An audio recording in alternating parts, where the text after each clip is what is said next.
Depuis quelques mois, elles se produisent à Paris et rencontrent un franc succès. Mais à Ramatuelle, elles ont carrément brillé. Ce jeudi soir, Sarah Biasini et Emmanuelle Galabru étaient sur la scène de l'un des festivals les plus prestigieux de l'année pour présenter leur adaptation du Visiteur inattendu, tiré d'un roman d'Agatha Christie.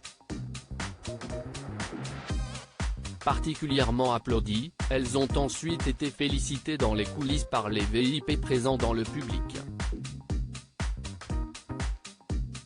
Jacqueline Franjou, la pétillante présidente du festival, est notamment venue les complimenter, tout comme Michel Bougena, directeur artistique.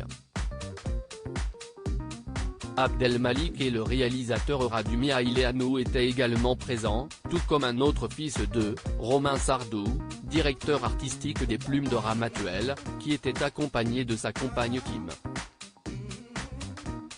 Un bel événement qui aura permis de mettre en lumière le sourire trop rare dans les médias de Sarah Biasini. Depuis plusieurs années, la fille de Romy Schneider ne tourne plus au cinéma, préférant les scènes de théâtre, plus discrètes mais parfois plus authentiques. Celle-ci a notamment été à l'affiche de nombreuses pièces de William Shakespeare et Georges Feydeau.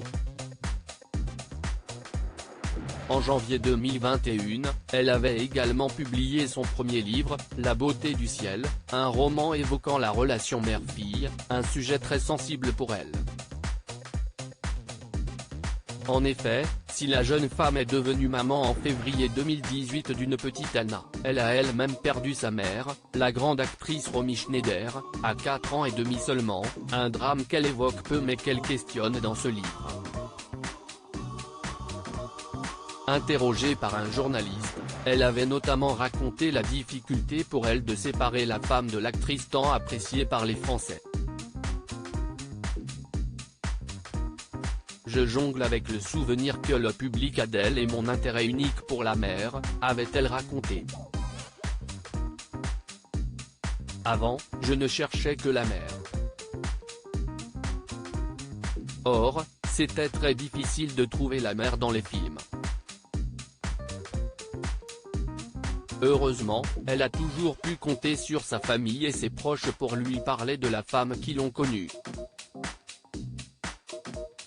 Ils ont bien insisté sur le fait qu'ils l'ont vue heureuse et allant chercher des plaisirs très simples comme des déjeuners du dimanche, des bonnes bouffes, des réunions de famille, des anniversaires, des Noëls, des vacances partagées avec les uns et les autres. Un lourd héritage qu'elle partage avec sa partenaire, Emmanuelle Galabru, âgée de 46 ans, est la fille d'un autre grand acteur, Michel Galabru, décédé en 2016. De la même génération, les deux femmes ne se connaissaient pourtant pas, on s'était croisés dans une soirée, rapidement, avait raconté Emmanuelle Galabru dans Télématin. Et je m'étais dit, elle va me plaire. Dans cette belle pièce, Un visiteur inattendu, elles ont toutes les deux donné la réplique aux autres comédiens talentueux, Cédric Collat, Pablo Cherry-Touralde, Françoise Pavie, Antoine Courtrai et Robert Plagnol.